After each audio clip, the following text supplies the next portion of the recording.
Comme vous le dites, d'une révolution marginaliste qui a un peu enterré les conceptions de Ricardo. Mais au début des années 20, il y a un économiste italien qui a voulu renouveler l'analyse ricardienne, qui s'appelle Piero Sraffa. Est-ce que vous pouvez nous rapporter un peu? Oui, alors les marginalistes, en fait, ils n'enterrent pas véritablement Ricardo. Ils récupèrent chez Ricardo le libre-échange, même si les gens comme Edgeworth, qui est le professeur à Oxford, qui est l'héritier de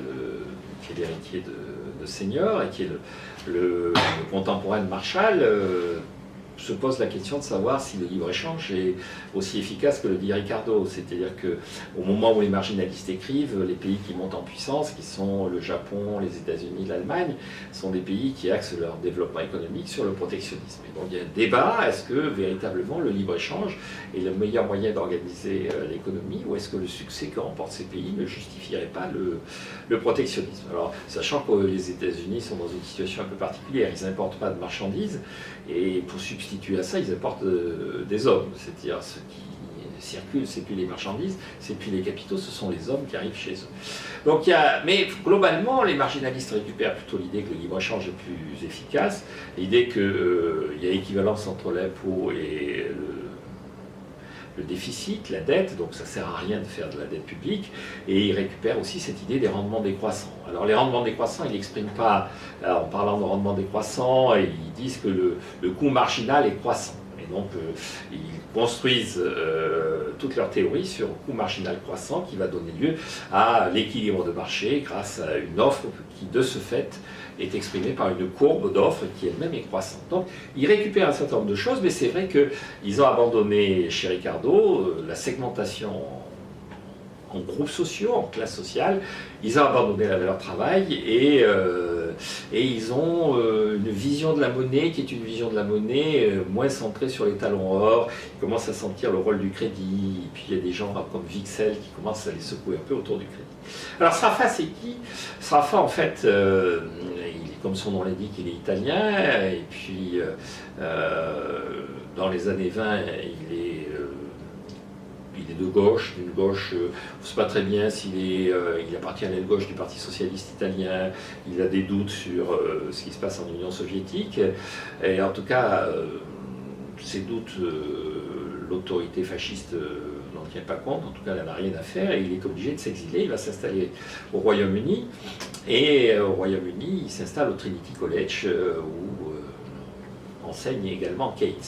Donc il va se lier avec Keynes et il va se révéler un professeur assez médiocre, un personnage assez solitaire en fait. Bon, et Keynes va lui confier une mission, c'est de rééditer les œuvres complètes de Ricardo. Alors chez Keynes c'est assez ambigu puisque Keynes dans la théorie générale dit que Ricardo s'est emparé de l'esprit anglais au XIXe siècle comme Torquemada s'était emparé de l'Espagne sous Philippe II. Et donc Torquemada n'est pas une référence éminemment positive, hein, c'est le grand inquisiteur. Donc Keynes a un rapport à Ricardo qui est assez irrévérencieux. Et donc, en fait, Sraffa se plonge dans les œuvres complètes de Ricardo, et en particulier dans sa correspondance, qui va prendre un temps incroyable, puisqu'à l'époque, tout échange se fait par écrit. Donc, il y a une correspondance extrêmement abondante, notamment avec Malthus, et donc, il va devenir effectivement le porte-parole d'un retour à la pensée ricardienne, et ça ne va s'exprimer que relativement tard, puisqu'il va écrire un seul livre. Et ce livre, il est écrit dans le cadre d'un débat qui se nourrit entre les keynésiens anglais et les keynésiens américains dans les années 50, ce qu'on appelle la querelle des deux Cambridge. Et donc il y a Joan Robinson, qui est une disciple de Keynes, qui est en débat avec Robert Solow et Paul Samuelson, qui sont deux grands économistes américains très célèbres, qui vont avoir le prix Nobel d'économie. Et Joan Robinson va aller chercher Sraffa, qui a connu personnellement Keynes, qui a été proche de Keynes, pour qu'il la défende. Et Sraffa ne va pas adopter un point de vue strictement keynésien, lui ce qu'il connaît c'est Ricardo.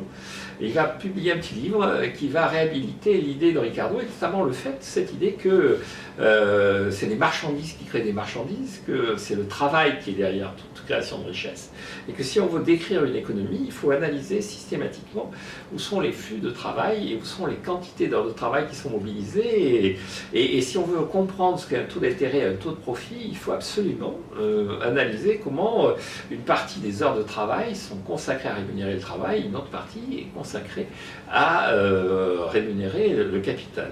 En fait, ce qui va tirer comme conclusion, c'est une conclusion assez intéressante, c'est qu'en fait, il est très difficile de mesurer le capital.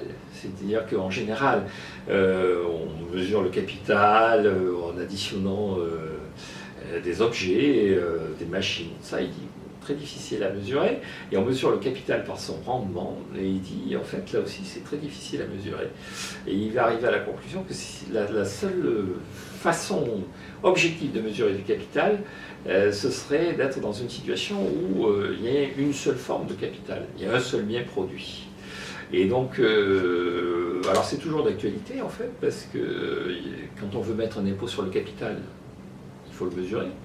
Quand on veut fixer le taux de ce capital, il faut mesurer son rendement. Et ce que dit SRAFA, c'est qu'on ne sait pas. On ne sait ni mesurer ce capital, ni mesurer son rendement. Et donc, alors c'est un texte qui est très court, et qui est la pure logique des heures de travail accumulées par Ricardo, avec des mathématiques assez élaborées, même si c'est du calcul matriciel, hein, c'est pas non plus du calcul différentiel très très développé. Mais ce qui est intéressant, c'est qu'il va légitimer un combat entre des keynésiens, parce que Samuelson et Solow se réclament de Keynes, Robinson est la disciple favorite de Keynes, au travers des œuvres de Ricardo.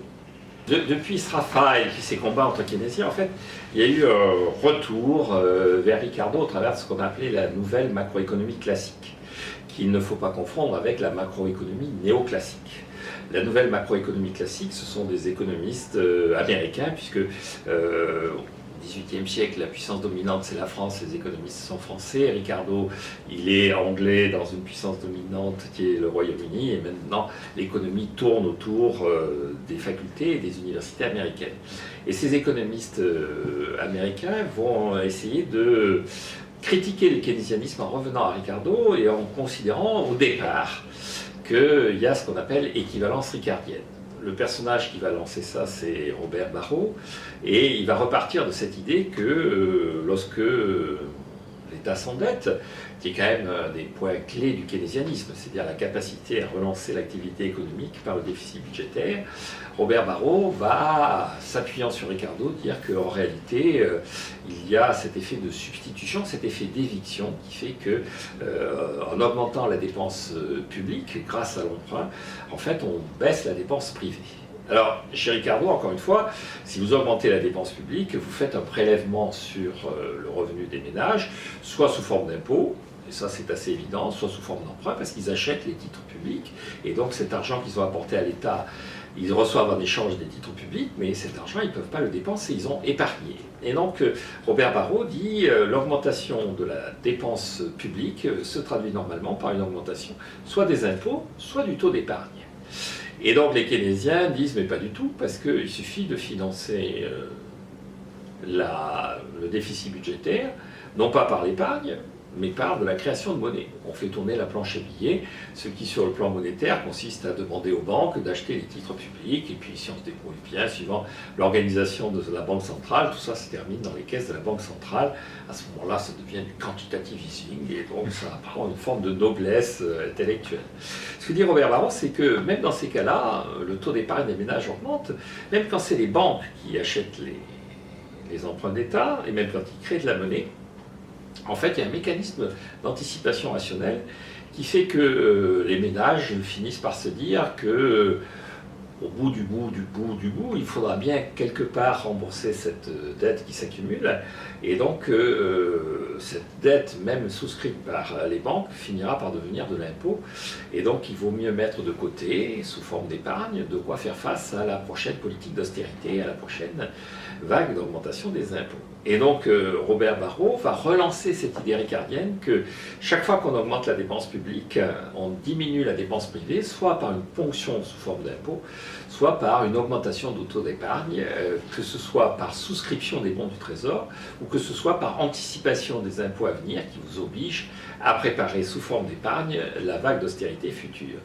Et donc, il y a cette idée que la politique budgétaire ne peut pas marcher, ne peut pas être être efficace parce qu'elle se contente de substituer, de faire un effet d'éviction dans lequel la dépense publique remplace la dépense privée. Et donc sa seule légitimité, on en revient à ce que disait Ricardo, c'est est-ce que cette dépense publique, sur le plan de la préparation de l'avenir, sur le plan du bien-être, sur le plan du service rendu, dans son contenu, est plus importante et plus efficace que la dépense privée. Mais en termes d'évolution de la quantité distribuée, en termes d'évolution de la demande, il y a équivalence entre les deux. Alors, en faisant ça, Robert Barrault a remis en avant donc, les idées de Ricardo et on recommence à mettre en avant et à se repencher vers les thèses de Ricardo.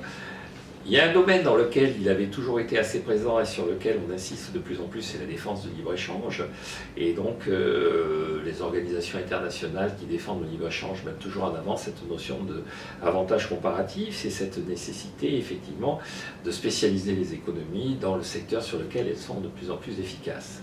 Et puis, on voit apparaître, là aussi, aux États-Unis, des gens qui critiquent le keynésianisme, en ce sens que le keynésianisme a théorisé plus ou moins l'inflation et disent que l'inflation, non seulement il n'y a pas d'arbitrage de Phillips, c'est-à-dire que l'inflation ne permet pas de réduire le chômage, mais en plus il n'y a pas d'effet cantillon, c'est-à-dire qu'à la fin des fins, c'est quand même le coût marginal, c'est quand même les facteurs de production essentiels qui vont déterminer le prix, et donc l'inflation ça devient juste un effet Ricardo, c'est-à-dire que ça déforme tous les prix, et donc le seul rôle de l'inflation c'est d'effacer les dettes.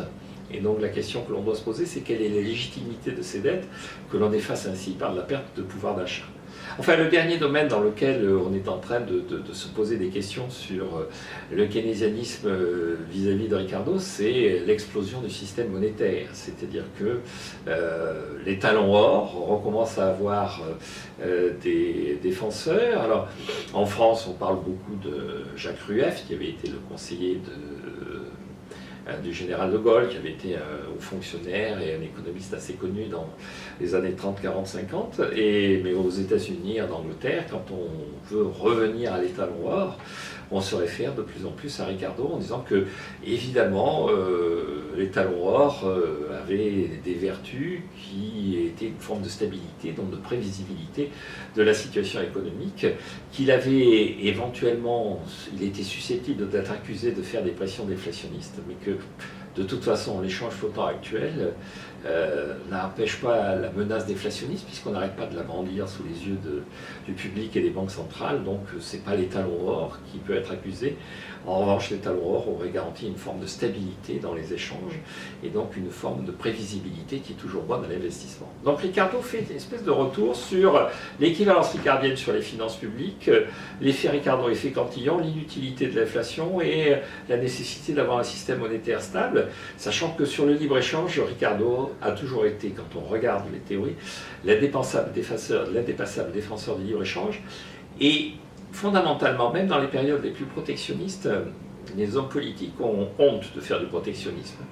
Et donc quand ils font du protectionnisme, ils disent c'est parce que nos concurrents sont déloyaux. Mais la théorisation du protectionnisme, et ça c'est peut-être la victoire générale et posthume de Ricardo, à part quelques groupes extrémistes très clairement identifiés, le protectionnisme reste encore quelque chose qui est vécu comme étant une aberration économique.